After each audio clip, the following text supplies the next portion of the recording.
Bonjour, aujourd'hui on va parler de Laetitia Hallyday. Laetitia Hallyday qui a décidé de poursuivre en justice toute personne qui s'en prend à elle, de près ou de loin, ou alors qui colporte des ragots, des gossips, des racontards sur elle. Alors cette fois-ci, elle vient de gagner un jugement à l'encontre d'une rumeur, à l'encontre d'Anthony Delon, le fils d'Alain Delon. Et c'est par rapport à une rumeur qu'Anthony Delon aurait lancée. Mais en fait, c'est pas vraiment ça. Ça s'est passé juste après la mort de Johnny, au moment où on parlait des amis de Laetitia Hallyday, ceux qui la soutenaient. Et parmi eux, il y avait Sébastien Farran. Donc Sébastien Farran était l'homme phare de Johnny. C'était lui qui était à ses côtés et qui faisait tout pour Johnny, surtout dans les derniers moments. Alors à un certain moment, il y a un magazine qui a publié la photo de Laetitia et Sébastien Farran. On avait l'impression qu'ils s'embrassaient, ils étaient vraiment proches l'un de l'autre, c'était vraiment à s'y méprendre. Ils se regardaient, ils se parlaient, mais vraiment leur visage très proche l'un de l'autre. Hein. Alors, à cela, je crois qu'il y a quelqu'un sur Twitter qui a mis la photo et qui a fait un commentaire qui a été repris par Anthony Delon, qui a fait croire que Farran et Laetitia étaient en couple depuis bien longtemps,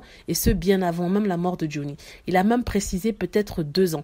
Et à ce moment-là, il a d'ailleurs dit que il ne mentait pas, qu'il n'avait pas besoin de mentir pour avoir de la publicité et qu'il était sûr que, voilà, elle avait une liaison avec Sébastien Farran. Alors à cela, Laetitia, comme on le comprend bien, porte plainte. Elle appelle à la diffamation et elle vient d'avoir raison. Le tribunal lui a donné raison et Anthony Delon doit lui payer la somme de 10 000 euros. 10 000 euros qui est une somme assez conséquente, peut-être pas pour elle ou alors pour Anthony, mais quand même une belle somme. D'autant plus que Anthony est persuadé qu'il dit la vérité, que Laetitia est persuadée du contraire. Donc qui a tort, qui a raison, on ne saura jamais. Mais sachant que Sébastien Farran, il faut préciser, est aussi marié, me semble, à moins que je me trompe. Et Anthony Delon, voilà, doit verser à la veuve de Johnny 10 000 euros. En fait, c'est un signe, c'est une sorte de signe qu'elle lance aux futurs accusateurs, détracteurs, diffamateurs, en leur disant, vous m'attaquez, je vous attaque en justice et je vais gagner. Voilà. Donc, si elle peut pas gagner le procès de Johnny, au moins elle aura gagné ça. On n'est pas encore sûr, on n'en est pas encore là. Donc voilà, dites-moi ce que vous pensez et si elle a bien fait de porter plainte. Et sinon, laissez un commentaire pour en discuter. Voilà. Donc, merci d'avoir suivi et n'hésitez pas de cliquer sur like et aussi de vous enregistrer pour plus de vidéos. Merci.